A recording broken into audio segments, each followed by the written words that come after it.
আগামী ২০ জানুয়ারি যুক্তরাষ্ট্রের নতুন প্রেসিডেন্ট হিসেবে শপথ নেবেন ট্রাম্প। হোয়াইট হাউসে প্রবেশের প্রথম দিনেই দেশে অবস্থিত অবৈধ অভিবাসীদের গণনির্বাসনের ইচ্ছা প্রকাশ করেছেন তিনি। এছাড়া কঠোর অভিবাসন নীতির আওতায় নতুন করে যুক্তরাষ্ট্রে প্রবেশ করাও জটিল হবে। তাই ক্ষমতা গ্রহণের আগে দলে দলে অভিবাসন প্রত্যাশীরা সীমান্ত এলাকায় জড়ো হচ্ছেন।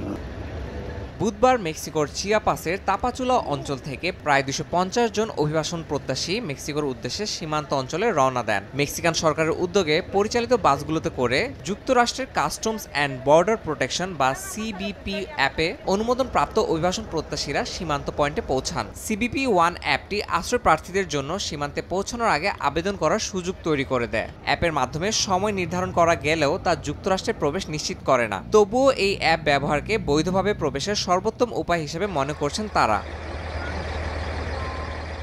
অন্যদিকে মেক্সিকোর উত্তরে অপেক্ষমান অভিবাসীদের মধ্যে বেশিরভাগই কঠিন পরিস্থিতি মোকাবিলা করছেন। প্রচণ্ড শীতের কারণে অনেকেই অস্থায়ী আশ্রয় কেন্দ্রে বা খোলা আকাশের নিচে আগুন জ্বালিয়ে মানববেতর দিন কাটাচ্ছেন।